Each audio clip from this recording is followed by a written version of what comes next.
Saya confused lah nak simpan dalam Gap ke nak simpan emas fizikal. Macam gold bar 100 gram ataupun 10 dinar macam ni.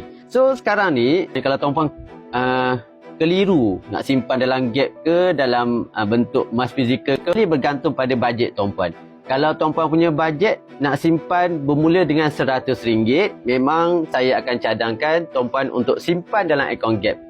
Biar je simpan dalam akaun Gap ni, sebab akaun Gap ni minimum kita boleh buat simpanan serendah RM100. Kelebihan akaun Gap ni, tuan-puan tak perlu pegang emas fizikal macam ni. So dari segi keselamatan terjamin selamat, dan dari segi kehilangan pun selamat juga. Okay. Tetapi kalau tuan-puan nak terus memiliki gold bar, contohnya gold bar 100 gram ataupun 10 dinar ni, so tuan-puan terus saja boleh beli gold bar atau dinar bergantung pada bajet tuan-puan. Ada juga pilihan yang kedua tuan-puan, boleh buat bayaran secara easy payment purchase, boleh bayar 6 kali atau 10 kali bergantung pada bajet bulanan tuan-puan, bergantung pada dompet tuan-puan.